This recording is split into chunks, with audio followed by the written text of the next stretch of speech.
Dolores Cacuango.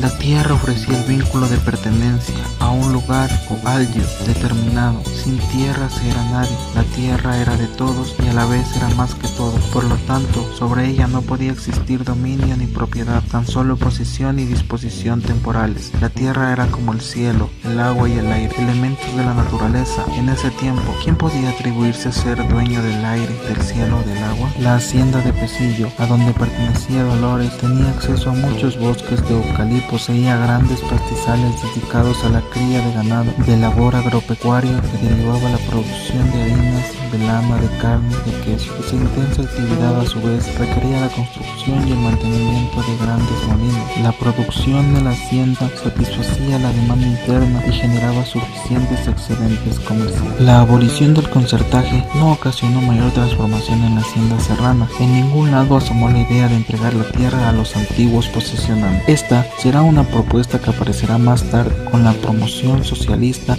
Dolores Cacuango, que luchaste por liberar de los tiempos de opresión, y ahora nosotros lo llevamos, tu recuerdo de lucha y justicia, la gloriosa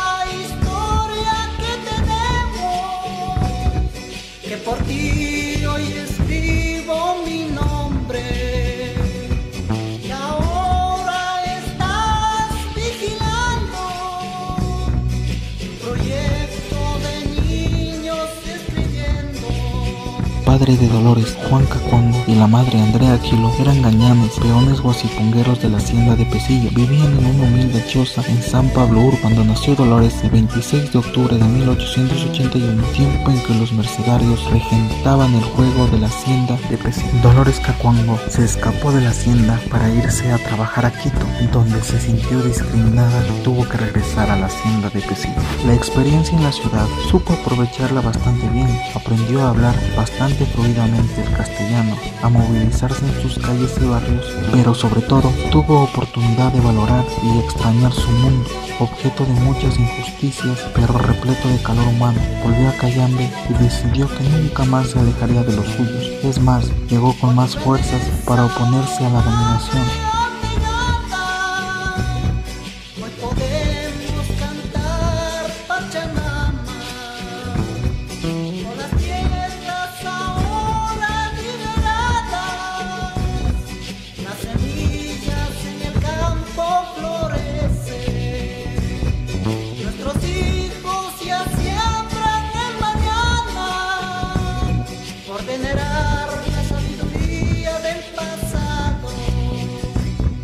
Las montañas, los ríos y las playas, es el orgullo y la nobleza de los pueblos.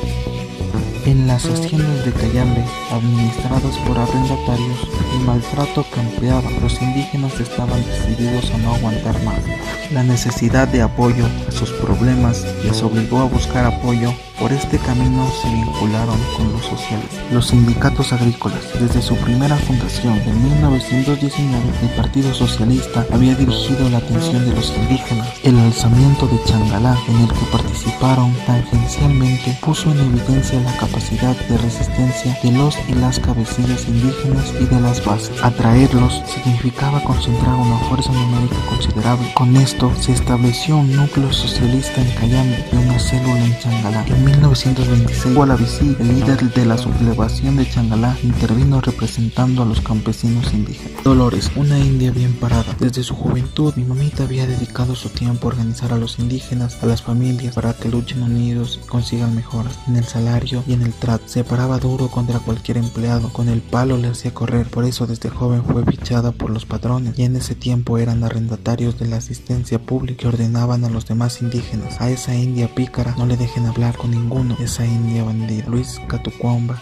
hijo de Dolores. Las necesidades primarias de los trabajadores indígenas no fueron satisfechas. El ministro de Previsión y Trabajo mandaba tiempo en tiempo a inspeccionar para dar trámite a los reclamos, pero a pesar de las pruebas siempre se ponía del lado del patrón. Dolores siguió su línea de vida intachable, incorruptible, libre de ambiciones personales. Ceder significaba retroceder, entregar la lucha en bandeja de plata a los enemigos de clase. En su discurso jamás utilizó términos ni conceptos ajenos a su propio sistema de comprensión del mundo. Cumpliendo su rol de dirigente, fue educadora, comunicadora, sabía que la lucha recién había comenzado y que se necesitaba foguear a nuevos dirigentes. Fue un ejemplo vital para Táncito Amaguaña y tantas otras mujeres.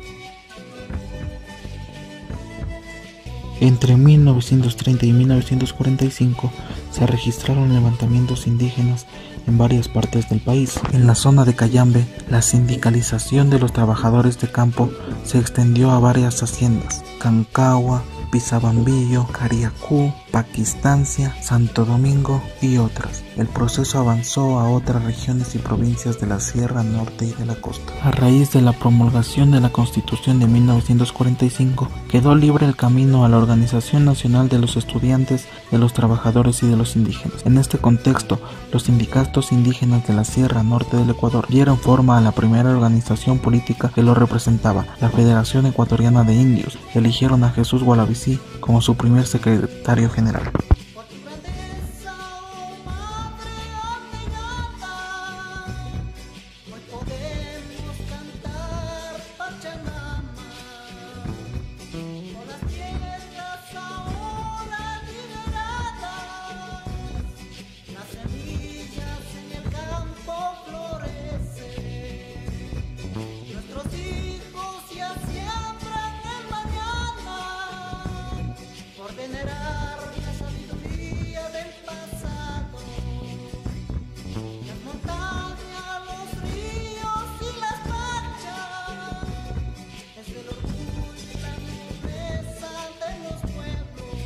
Al segundo año de existencia de la Federación Ecuatoriana de Indios, Dolores fue elegida secretaria general. Esto significaba fortalecer los sindicatos ya constituidos, crear otros, ampliar las fronteras de la federación y representarla en las gestiones o eventos que requiera su presencia. El liderazgo de Dolores se impuso limpio y arrollador. Su presencia tenía gran poder de convocatoria, su palabra vibrante estremecía a los auditorios.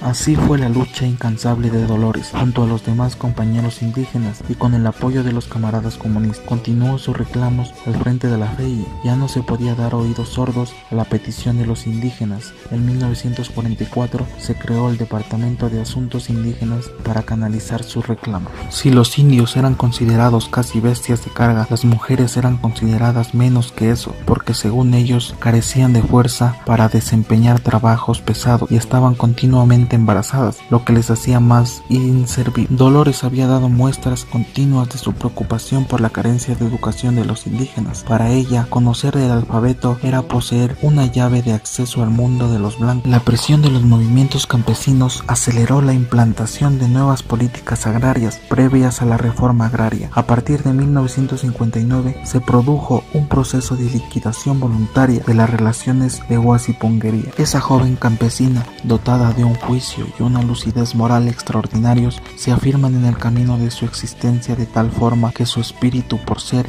incorruptible, es casi perfecto. La campesina establece ante su propia conciencia un juicio claro y definitivo de lo que es la justicia y lucha por llegar a ella como una meta final de su existencia.